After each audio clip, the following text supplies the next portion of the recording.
जिस नाम का अर्थ है भगवान से जुड़ा हुआ है, ऐसा नाम रखना चाहिए। बोलो राधे राधे। अब धुंधलील नाम देते साहब धुंधकारी, तो कियत कालीन तो जातो तरुणो तनया विभो गोकर्ण पंडितो ज्ञानी धुंधकारी महाकलह। धीरे धीरे समय बढ़ता गया तो महाराज गोकर्ण जी तो हुए विख्यात और धुंधकारी हुआ कुख्यात। दोनों ने ख्याति प्राप्त करी, एक विख्यात हुआ दूसरा कुख्यात हुआ। पहले तो जब स्कूल टाइम में जाता था तो खूब बच्चों को मार पीट करके वहीं जो है खूब हाथ पैर तोड़ा करता था। थोड़ा सा बड़ा हुआ तो फिर अड़ोस पड़ोसियों को तोड़ने लगा। फिर थोड़ा और बड़ा हुआ तो ग्राम सभा में सबके हाथ पैर तोड़ने लगा। फिर थोड़ा सा और बड़ा हुआ तो फिर चोरी चकारी करने लगा। जब चोरी चकारी से भी मन नहीं भरा तो फिर वैश्याओं के साथ गमन करने लगा। फिर उन वैश्याओं के लिए धन चोरी करने लगा। और शास्त्र कहते हैं कुपुत्रो दुखदायक है। कुपुत्र जो है दुखदाई होता है। अब आत्मदेव बेचारे जो है ब्राह्मण दुखी होने लगे। नित्य प्रति जो है कुछ न कुछ शिकायतें मिलती रहती, बड़े दुखी हो गए। कुग्राम वासा कुलहीन सेवा कुभोजनम क्रोध मुखी च भार्या मूर्ख सपुत्रो विधवा च कन्या पिनाग्निनाम सट प्रदहित काया। ये 6 दुख जो है बिना अग्नि के जला देते हैं। कौन कौन से? कुग्राम वासा, किसी बेकार गांव में वास हो जाए तो वो भी दुखदाई होता है।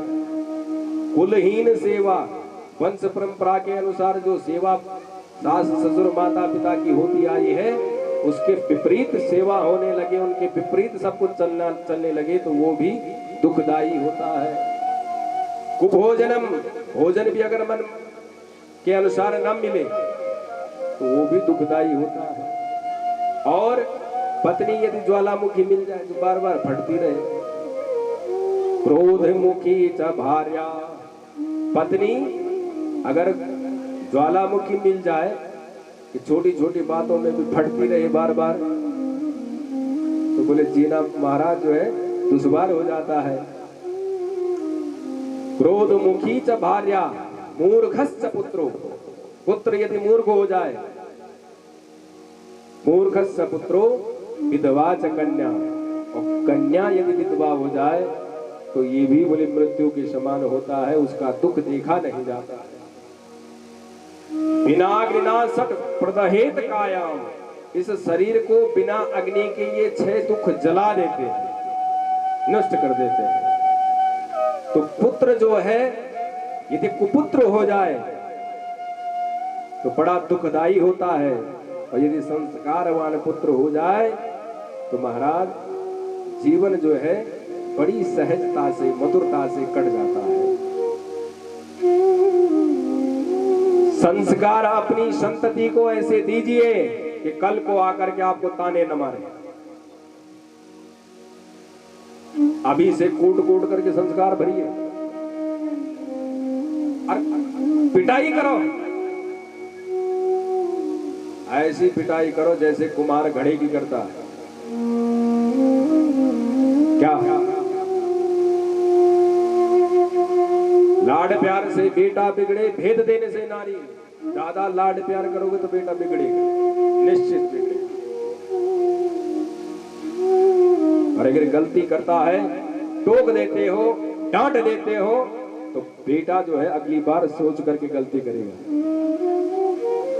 और यदि गले से लगा लोगे तो नित्य प्रति गलतियां ही करता जाएगा। लालयेत 5 वर्षाणि 10 वर्षाणि ताड़येत प्राप्तेत 16 वर्षे पुत्रम मित्र बदाचरिता। 5 वर्ष तक जितना हो सके खूब प्यार करो, जितना प्यार कर सकते हो करो, लेकिन उसके बाद 10 वर्ष जो है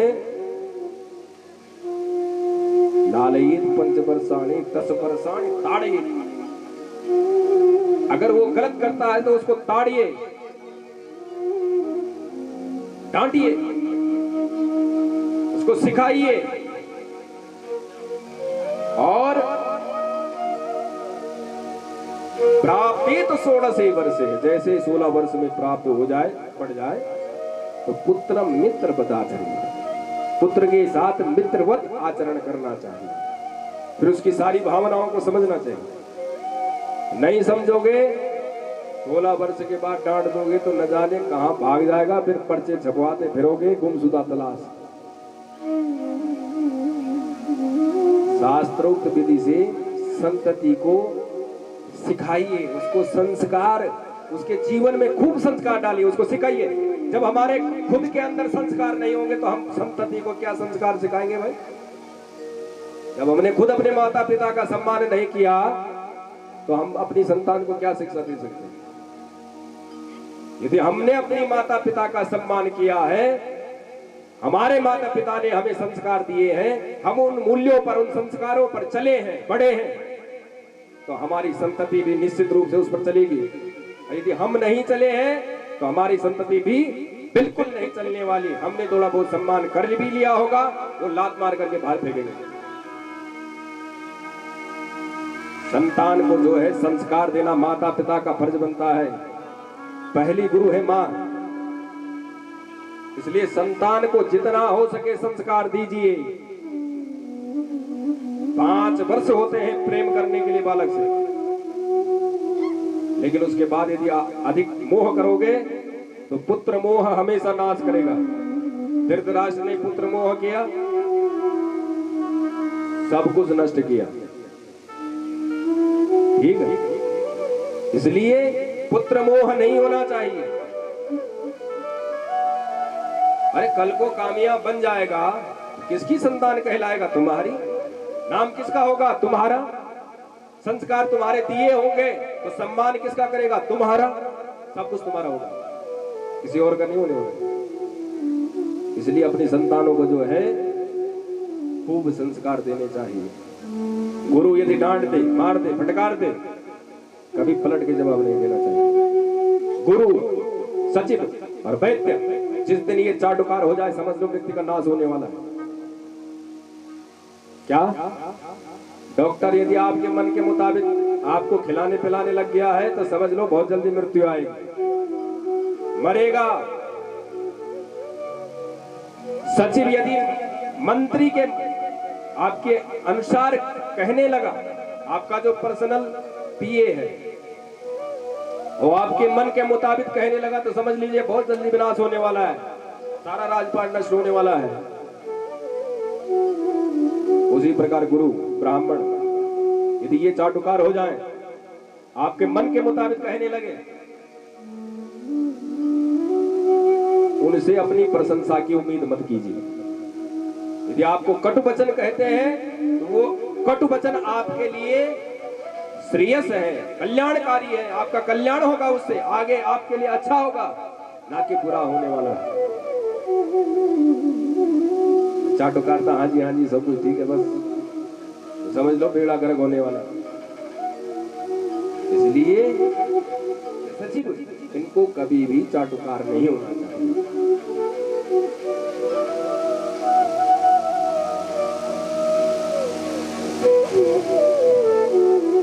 संतान को जो है हमें संस्कार देने चाहिए। आजकल के गुरुओं को जो है गुरुजी थोड़ा सा डांट दे, फटकार दे तो माता पिता भी स्कूलों में चले जाते हैं कि हमारे बच्चे को हाथ कैसे लगा दिए।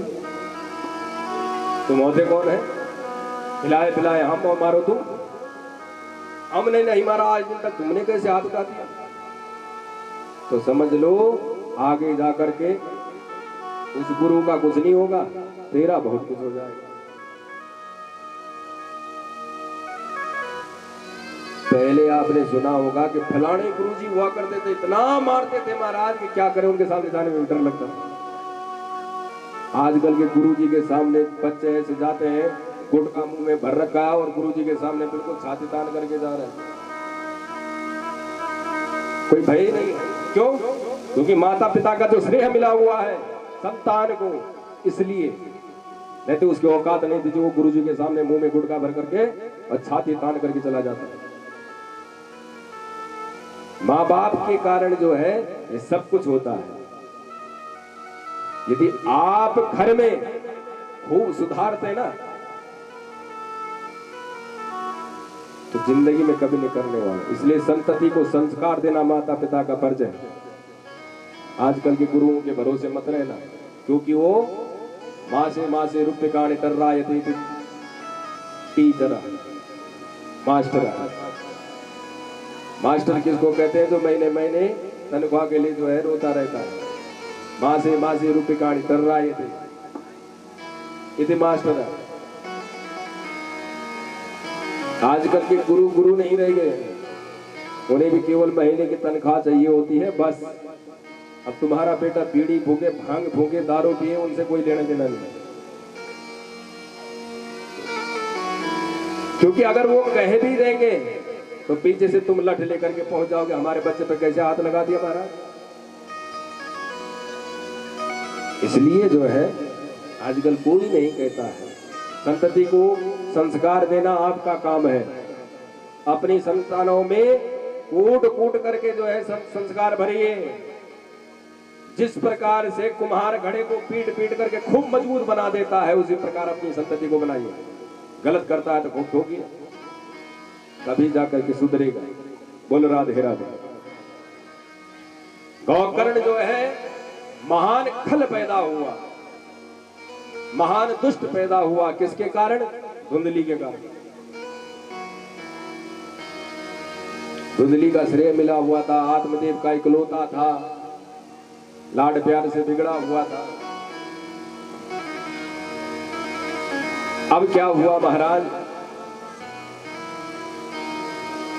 शास्त्र कहते हैं, बोले अगर संतान अच्छी पैदा हो जाए, गुणवान संतान पैदा हो जाए, तो माता पिता भी बड़े धन्य हो जाते हैं कि हमें ऐसी संतति प्राप्त हुई है।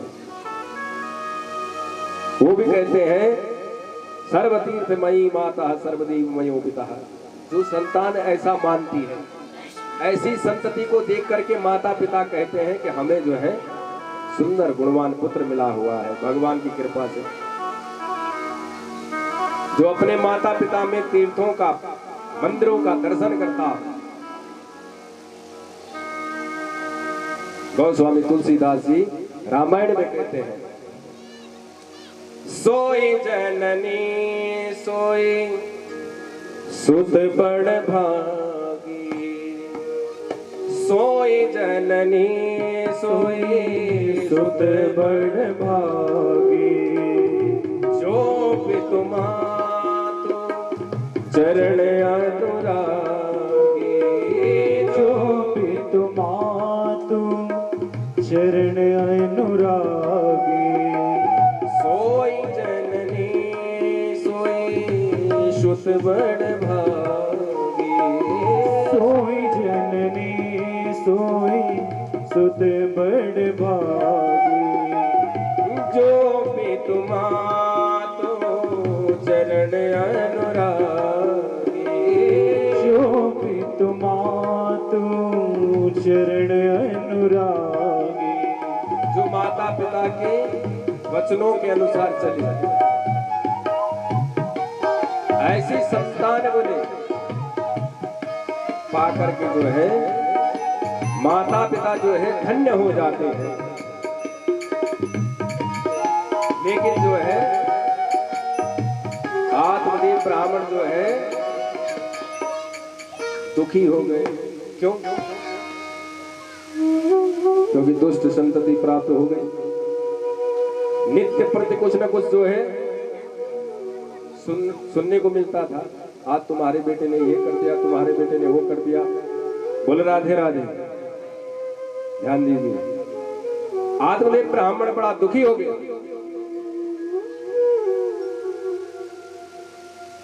सोचता है, विचार करता है, महाराज क्या करें। सही कहा था उस संत ने कि बिना संतति के भी तुम जो है सुखी रह सकते हो। संतान के होने से सुखी हो ये कोई गारंटी नहीं है कि तुम सुखी ही हो जाओगे। जब नहीं था तब भी दुखी, अब है तो भी दुखी। पहले इसलिए दुखी था कि क्यों नहीं है, अब इसलिए दुखी हूं कि क्यों है।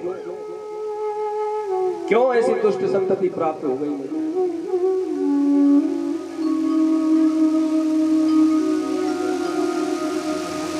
आत्मदीप एक कोने में जाकर के चुपचाप बैठ जाते हैं, रोने लगते हैं।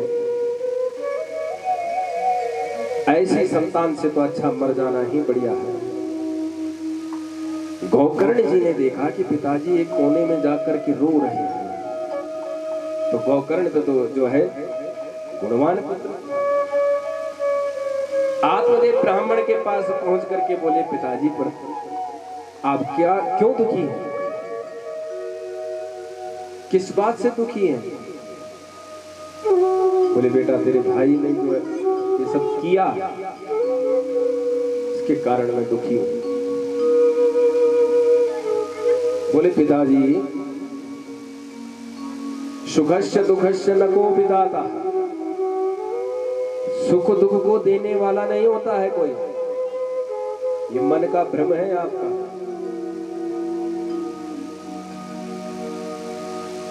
परो ददाती कुबुद्धि रेसाम, ये हमारी कुबुद्धि है कि उसने मुझे दुख दिया। कोई किसी को दुख नहीं देता है। अब किसी ने मुझे नमस्कार नहीं किया, मैं दुखी हो गया, नमस्ते क्यों नहीं किया,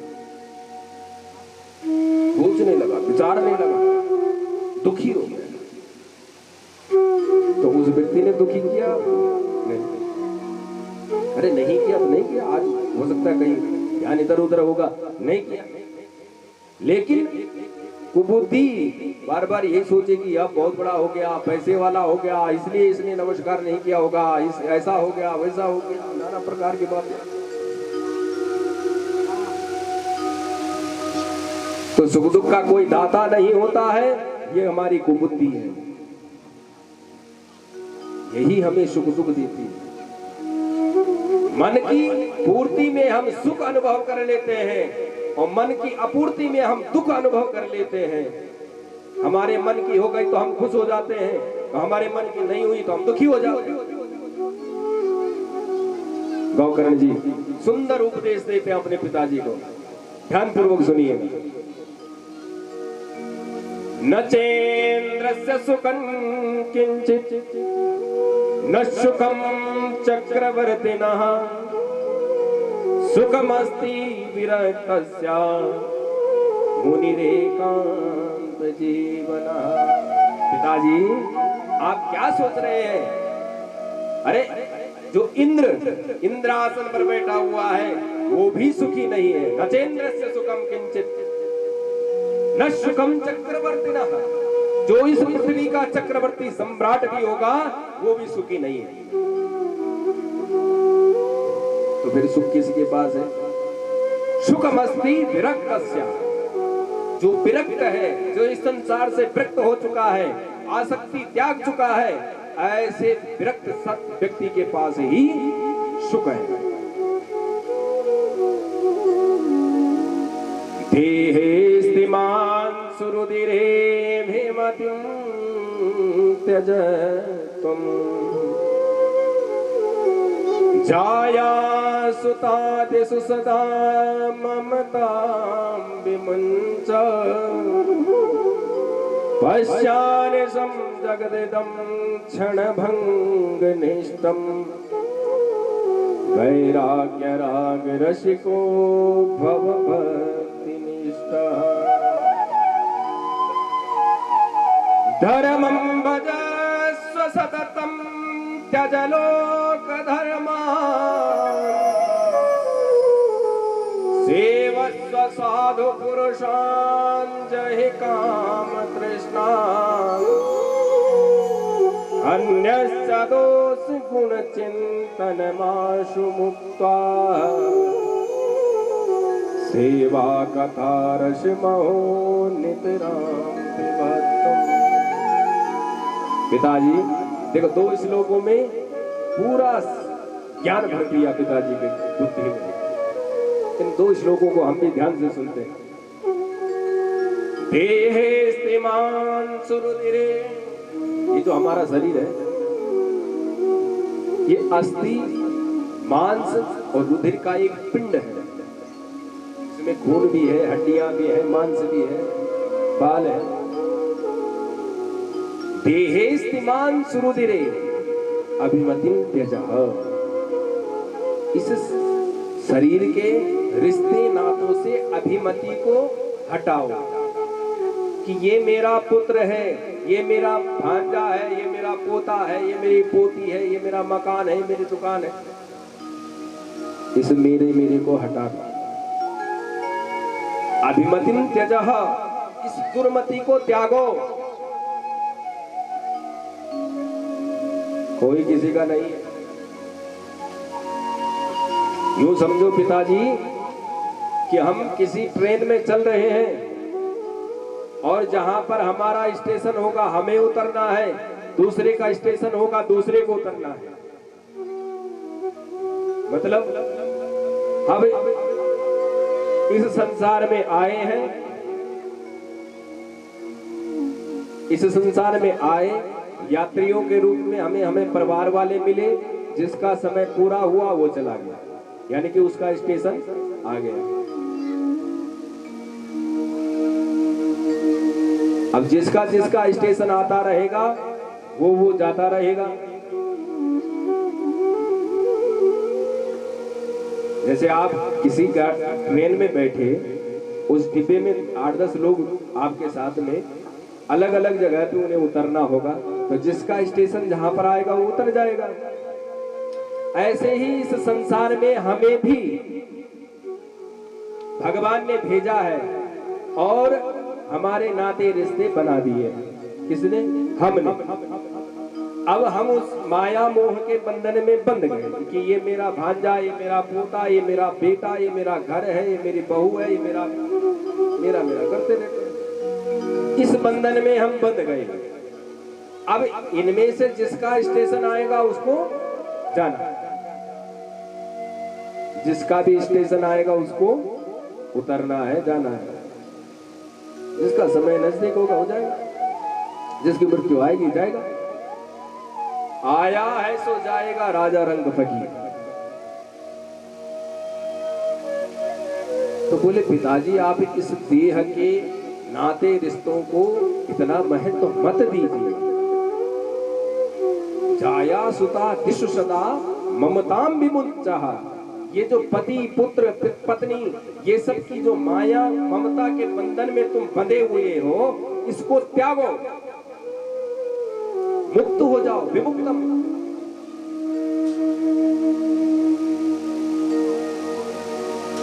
जिस समय आप इसको त्याग देंगे उसी समय आप जो है दुखी होना बंद हो जाएंगे। समझिए आप अकेले आए थे, अकेले जाना, साथ में कोई नहीं जाने वाला। अभी जितने यात्री हैं सब यहीं रहेंगे। जिसका समय आएगा वो जाएगा।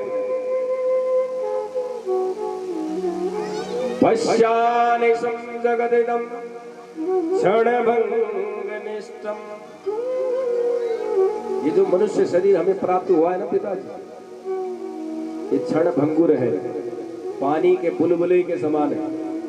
जैसे पानी में बुलबुला उत्पन्न होता है और तुरंत फूट भी जाता है, स्वयं भी उत्पन्न होता है, स्वयं फूट जाता है, उसी प्रकार ये शरीर भी है, इस पृथ्वी पर आया है, समय पूरा होते ही इसका भी नाश हो जाएगा। इसलिए पिताजी वैराग्य राग रसिको भवभक्ति निष्ठा, भगवान की भक्ति में ध्यान लगाओ, भगवान की भक्ति करो, पूजा करो।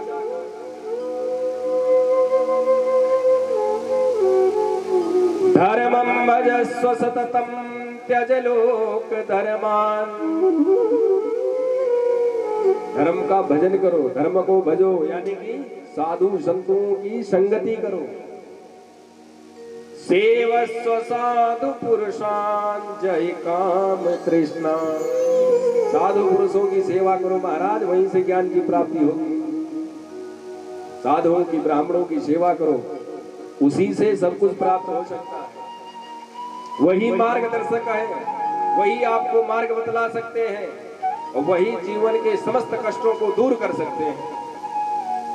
सामर्थ्य है उनमें। सेवस्व साधु पुरुषान जय काम कृष्णा। और पिताजी, अन्य सदोष गुण चिंतन मासुमुका। ये जो दूसरों के गुण दोष देखना प्रारंभ कर रखे हैं आपने, इनको छोड़ दीजिए। गुण अधिक दिख जाएंगे तो प्रीति हो जाएगी, प्रेम हो जाएगा। अब दोष अधिक दिख जाएंगे तो दुश्मनी हो जाएगी, दूरियां बढ़ जाएंगी।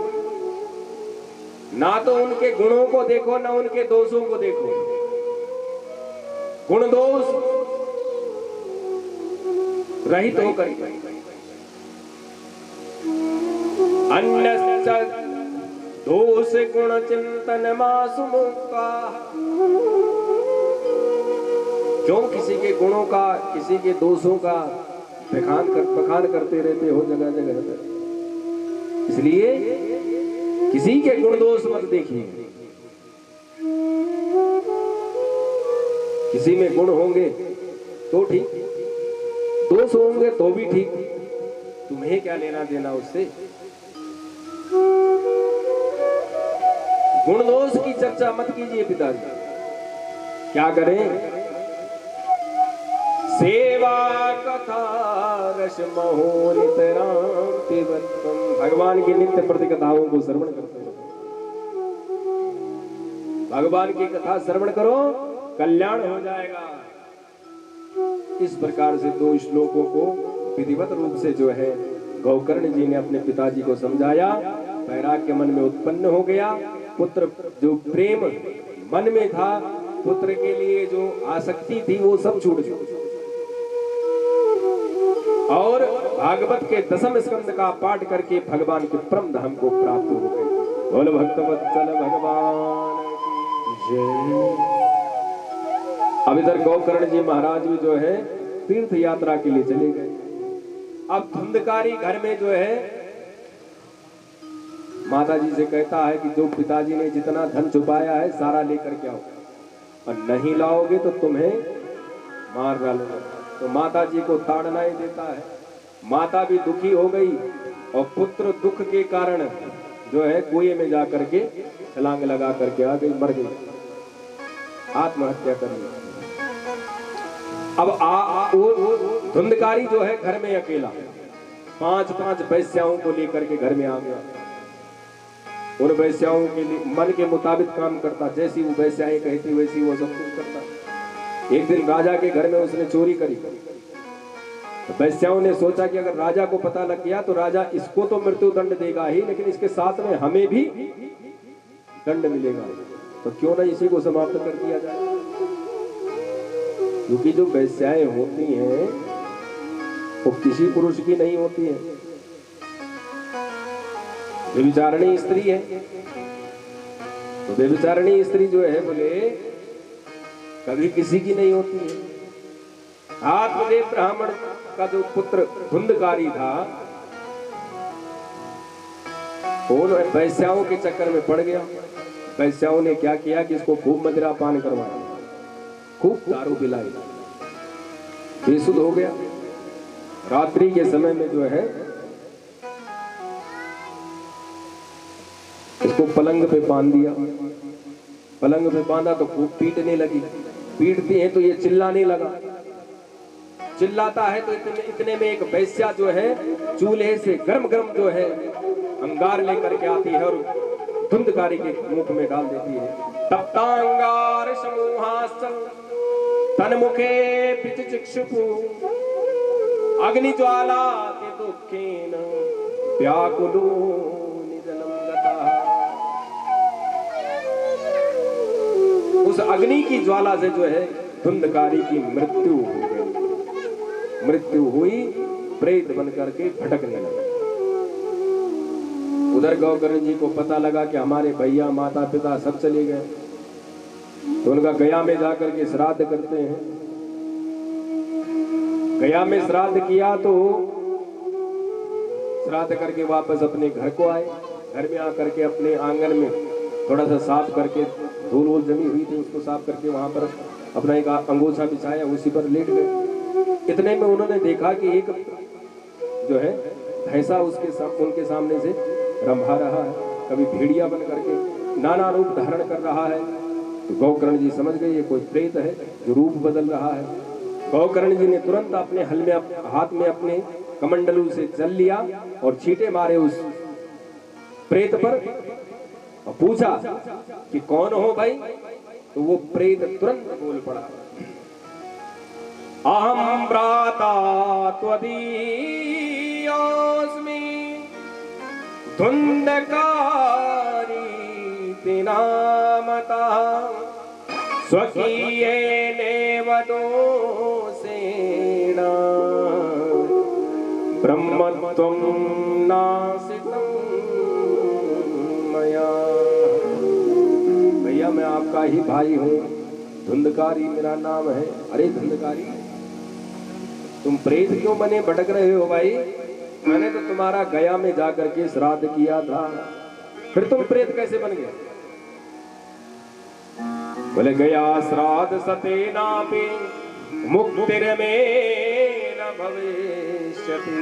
अरे भैया आप गया में जाकर के अगर 100 श्राद्ध भी करवा दोगे तो भी मेरी मुक्ति नहीं होने वाली। अब गया तीर्थ को ब्रह्मा जी का आशीर्वाद वरदान प्राप्त है कि यहाँ पर कोई अगर बालू का भी पिंड अपने पितरों को प्रदान करता है तो उसके पितर जो है प्रेत योनि से छूट करके मुक्त हो जाएंगे। तो फिर धुंधकारी क्यों नहीं हुआ? और चाहे कितना बड़ा पापी क्यों न हो वो भी मुक्त हो जाएगा। तो अब प्रश्न खड़ा होता है कि धुंधकारी क्यों नहीं हुआ, और वो भी गौकर्ण जी जैसे विद्वान के द्वारा पिंडदान किए हुए धुंधकारी की मुक्ति क्यों नहीं हुई? ध्यान से श्रवण कीजिए। मुक्ति इसलिए नहीं हुई क्योंकि गौकर्ण जी ने जो संकल्प किया था उसमें अपने गोत्र का उच्चारण किया था, जो गौकर्ण जी का गोत्र आत्मदेव जी का था। लेकिन धुंधकारी किसका पुत्र था? धुंधली की बहन का। तो धुंधकारी का गोत्र क्या हुआ? जो धुंधली की बहन का गोत्र होगा, है कि नहीं? तो जब गोत्र से आप पिंडदान नहीं करेंगे तो उस प्रेत को मुक्ति नहीं मिल सकती है। कोई भी पिंड यदि चढ़ाया जाता है तो पहले गोत्र उच्चारण होता है, तब उस जीव का नाम लिया जाता है, अथवा प्रेत का उच्चारण होता है। तो जब तक गोत्र शुद्ध नहीं होगा, आपका जो गोत्र है, जिस गोत्र से आप उत्पन्न हैं, उस गोत्र से आप संकल्प नहीं करेंगे तो वो संकल्प पूरा नहीं हो सकता है। इसलिए कभी भी कहीं पर भी अपने गोत्र को याद रखना चाहिए। और बोले जिसको अपना गोत्र पता न हो वो कश्यप गोत्र से संकल्प करे, पुण्य फल की प्राप्ति होती है। क्योंकि कश्यप ऋषि की कितनी संतानें हैं इनका कोई भरोसा नहीं। कश्यप ऋषि की पत्नी बहुत सारी होती है। तो कश्यप गोत्र में उत्पन्न अगर कोई संकल्प कर देता है तो वह मान्य होता है, अगर किसी को अपना गोत्र पता न हो। तो गौकर्ण जी का गोत्र कुछ और था, धुंधकारी का गोत्र कुछ और था, क्योंकि वो बहन का बेटा था, इसलिए उसकी मुक्ति नहीं हुई। धुंधकारी ने, गौकर्ण जी ने जो संकल्प किया वो आत्मदेव जी के गोत्र का किया, लेकिन धुंधकारी का गोत्र कोई और था। इसलिए जो है धुंधकारी की मुक्ति नहीं हुई। अन्यथा तीर्थ में वो शक्ति है कि नाना प्रकार के प्रेतों को जो है मुक्त कर देती है। लेकिन गोकर्ण जी के सामने जो है धुंधकारी कहता है कि भैया 100 श्राद्ध भी करोगे तो भी मेरी मुक्ति नहीं होने वाली। तो क्या करेंगे? बोले ये तो तुम ही जानो कि अब क्या करेंगे। ठीक है भैया, मैं कुछ पता करता हूं, तब तक तुम जाओ, अब दोबारा मत आना। अब गोकर्ण जी ने इधर उधर पूछा, बड़े बड़े विद्वानों को पूछा कि महाराज क्या किया जाए। तो गोकर्ण जी से किसी ने कुछ कहा ही नहीं, क्योंकि अब गोकर्ण जी विद्वान आदमी थे, स्वयं विद्वान थे, तो अब कोई व्यक्ति क्यों उनसे ज्यादा उलझे। तो उन्होंने जो है प्रातः काल नदी में गए, स्नान किया और भुवन भास्कर को अर्घ दे करके तुरंत हाथ जोड़ करके कहते हैं, हे प्रभु तुभ्यं नमो जगत साक्षिन् ब्रूहि मे मुक्ति हेतुकम्। हे जगत के साक्षी प्रभु सूर्य नारायण प्रभु, मुझे बताइए कि मेरे भाई की मुक्ति कैसे होगी। सूर्य भगवान गोकर्ण जी महाराज से कहते हैं, गोकर्ण अपने भाई की मुक्ति चाहते हो तो भागवत महापुराण का पाठ करो। श्रीमद् भागवतान मुक्ति सप्ताहं वाचनम कुरु। भागवत महापुराण का वाचन करो, तुम्हारे भाई की मुक्ति हो जाएगी। गोकर्ण जी ने प्रणाम किया सूर्य नारायण प्रभु को, क्योंकि सूर्य भगवान जगत के साक्षी है। हम कोई भी पूजा पाठ करते हैं तो भगवान सूर्य की पूजा करते हैं। अग्नि देवता के रूप में दीपक का पूजन करते हैं। अग्नि, सूर्य, पृथ्वी, ये सब हमारे प्रत्यक्ष देवता हैं। इन्हें प्रत्यक्ष देवता। और गरुड़ पुराण कहती है कि यमलोक में जो है सूर्य भगवान हमारे कर्म की साक्षी भरते हैं कि हाँ इसने ये कर्म किया। इसलिए हम कोई भी पूजा पाठ करते हैं तो उसमें सूर्य भगवान की पूजा करते हैं, अर्घ देते हैं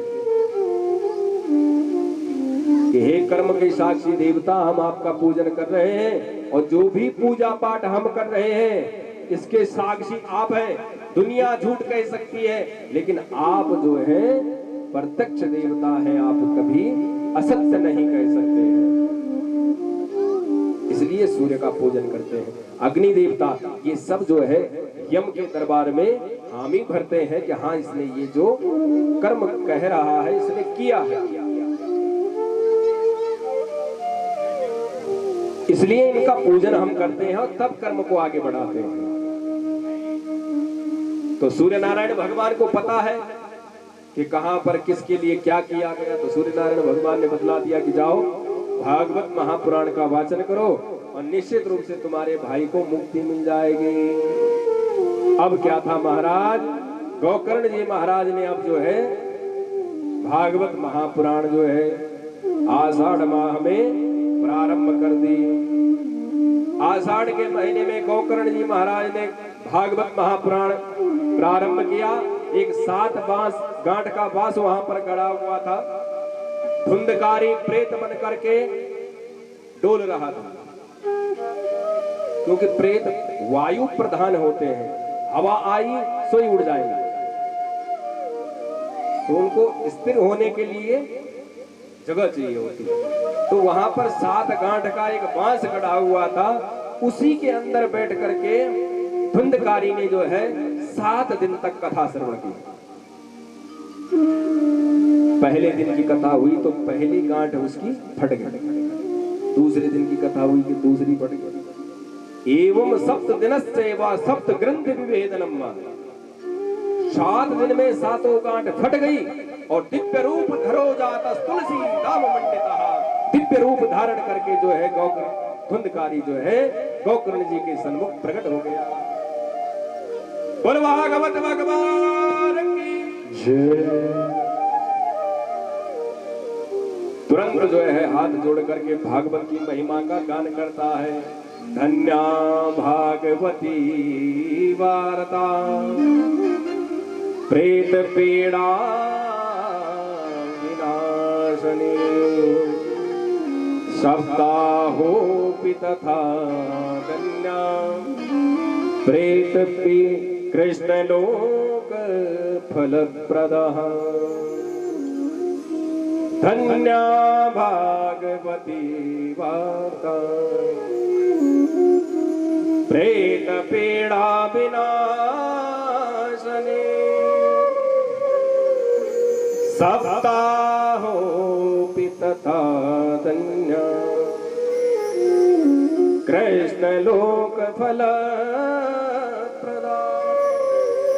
धन्य है यह भागवत जो भगवान के वैकुंठ धाम को प्रदान करती है, प्रेत पीड़ा से मुक्ति देती है। ऐसी श्रीमद् भागवत महापुराण को मेरा बारंबार नमस्कार है। बोल भागवत भगवान की जय, वेद व्यास भगवान की जय। अब जो है गोकर्ण जी महाराज वहीं पर अचंभित रह गए। इतने में जो है वैकुंठ से भगवान के पार्षद जो है एक विमान लेकर के पहुंच गए। अब धुंधकारी को उस विमान में बिठाया और लेकर के जा रहे थे कि गोकर्ण जी ने रोक दिया। अरे भैया जरा रुकिए। हाँ जी महाराज कहिए। बोले हमें तो पता भी नहीं था कि ये गोकर्ण कथा सुन रहा है, लेकिन ये इतने लोग यहाँ पर कथा सुन रहे थे, इनके लिए विमान कहाँ है? अत्रैव वसन्ति श्रोतारो मम निर्मला, आनीतानि विमानानि न तेषां यदपत्ता।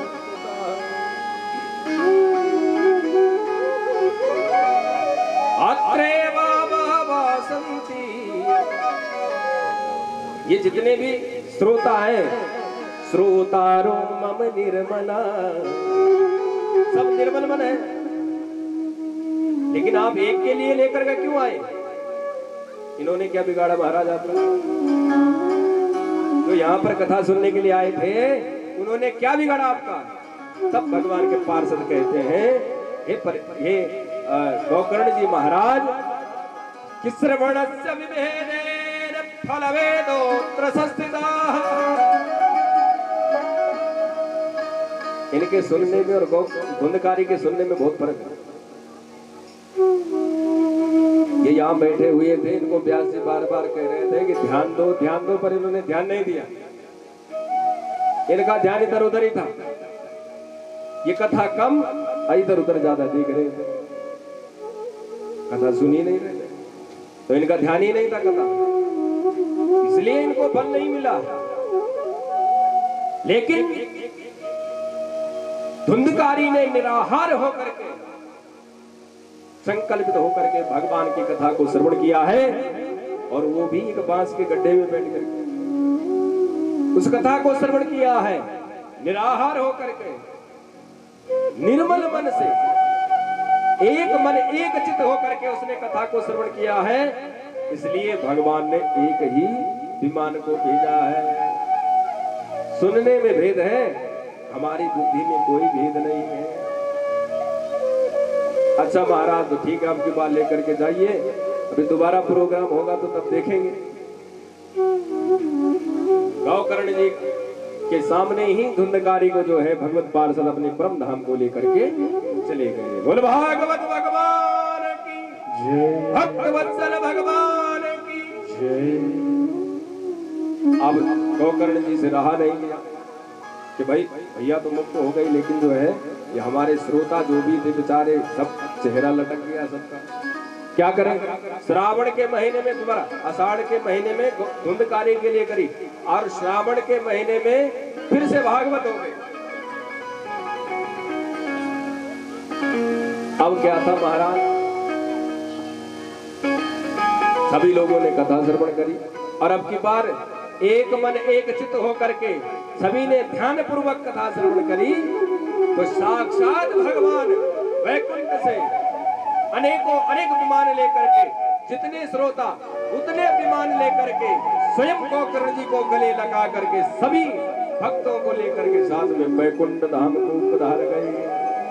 बोल भक्त वत्सल भगवान की जय। तो श्रवणस्य विभेदेन फल भेदोऽत्र संस्थितः। श्रवण में भेद हो सकता है लेकिन भगवान के न्याय में कभी भेद नहीं हो सकता है। कथा हुए तह श्रोता सोवे वक्ता मूढ़ पछाया। जहां कथा होती है श्रोता सोता रहता है, वक्ता भी वक्ता बन जाता है। वक्ता और वक्ता में अंतर होता है। वक्ता बकवासी करेगा, वक्ता कथा श्रवण करवाएगा।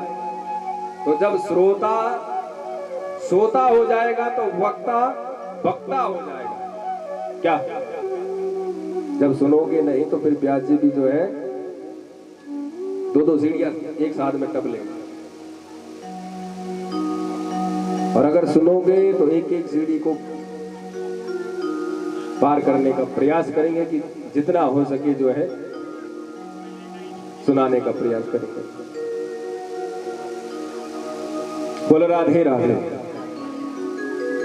अब महाराज जो भी बोले अपने पितरों के निमित्त भगवान भागवत कथा को जो करता है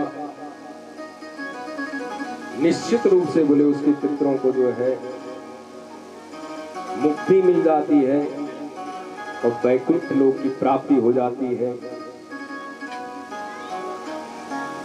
7 पीढ़ियां तर जाती है महाराज। एक पंडित जी जो है स्वर्ग में गए, स्वर्ग में गए तो क्या खोलो एक आदमी जो चाव कल्प वृक्ष मूड बैठे हुए बहुत सारी भोग सामग्री रखी खाना खुने के खाई लिया लेकिन जोर जोर से रोनो है। तो पंडित जी ने पूछ दिया कि क्यों रो रहे हो भाई, क्या बात हो गई? बोले महाराज हमारे कुल में इन दुष्ट संतति पैदा होने चाह कि जेल हम नरकम दे दो जय का कर्मों कारण हम नरकम जान। अच्छा जी, तो पंडित जी फिर नरकम बिके क्या गुण एक जोचा तेला कड़े डुबाना रे वो दूर दूर से हंसनो रहा है। तो पंडित जी ने पूछ दिया भाई तुम क्यों हंस रहे हो? तुम्हें तो तेल की कढ़ाई में ये जीरे की तरह छौंक रहे हैं। समोसा की इस तरह जोचा तेल हम तलना चाहिए तो है सुने से बल महाराज म्यार कुल इन पैदा होने चा कि जेल हम तई ये नरक से मुक्त कर देना वैकुंठ लोक को अधिकारी बना देना, यानी कि हमर कुलम जो चा भागवत करवे देना और हम सभी पितरों जो जोला मुक्त कर देना। बोल भागवत भगवान की जय। तो इस भागवत को सुनने श्रवण का विधान क्या है? सुनने का विधान बस 5 मिनट और जा तो मेरा ख्याल कोई करना का अभी कोई काम नहीं वाला वैसे फिर कुछ और से चलेगी खेती बाड़ी तो खूब दिखे नहीं है क्यों भी लट गया चौधर भी बोल राधे राधे। तो मेरा ख्याल कोई करना वाला कोई दूर काम भी नहीं वाला तो बैठे रहो आनंद लिया आराम से खत्म है ना। तो सप्ताह श्रवण विधि जो है कि भागवत सुनो का अंचण अरे खाना खाए का अण चुनता कि नहीं अण के नियम से भागवत का पहले तो बोला सबसे पहले मुहूर्त का विचार करें। अगर कामनावश आप भागवत कर रहे हैं, आपकी कोई कामना है, जैसे कि पितरों की मुक्ति हो जाए, मेरा व्यापार चल जाए, मेरी नौकरी लग जाए, या मेरा ऐसा हो जाए, जो भी आपकी कामना है, अगर सकाम आप भागवत कर रहे हैं तो मुहूर्त का विचार करें। अगर आपके मन में कोई कामना नहीं है, निष्काम होकर के आप भगवान भागवत कथा कर रहे हैं, तो फिर दिनानाम नियमो नास्ति, कोई दिन भी और कोई नियम की भी आवश्यकता है। अगर सकाम कर रहे हैं तो फिर उसके लिए नियम है। क्या नियम है? बोले विरक्तो वैष्णवो विप्रो वेद शास्त्र विशुद्ध कृत दृष्टांत कुशलो धीरा वक्ता कारित निष्प्रहा। सबसे पहले तो व्यास जी का चयन करें कि व्यास जी का न चढ़ा, व्यास जी न चढ़ा जी जो खूब ठुमका लगवा दिया ना, बोलो राधे राधे। ज्ञानवान होना चाहिए, विरक्त होना चाहिए, वैष्णव होना चाहिए, ब्राह्मण विशेष रूप से हो। अपनी जो शास्त्रोक्त बातें हैं उनको दृष्टांत के माध्यम से हमारी बुद्धि में ये सारी कथाएं बैठ जाएं, दृष्टांतों के माध्यम से हमें समझा सके, जो हमें अच्छी तरीके से कथा समझा सके, सुना सके, ऐसे वक्ता का चयन करना चाहिए।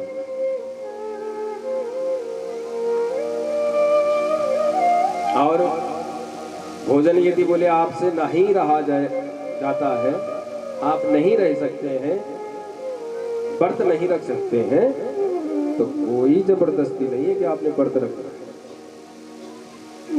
कथा सुनने में विघ्न पैदा ना हो, बस इतना भोजन करना। पहले तो व्रत रखो, जिससे हो सकता है वो व्रत रखे। ऐसा नहीं होना चाहिए कि हमने आज बोल दिया परवाद बड़े पुआर भी जोचा खाना खाए बिल्कुल टना टन बढ़िया से, तो सास पर तो शुगर वाल पर पुआर भर क्या था।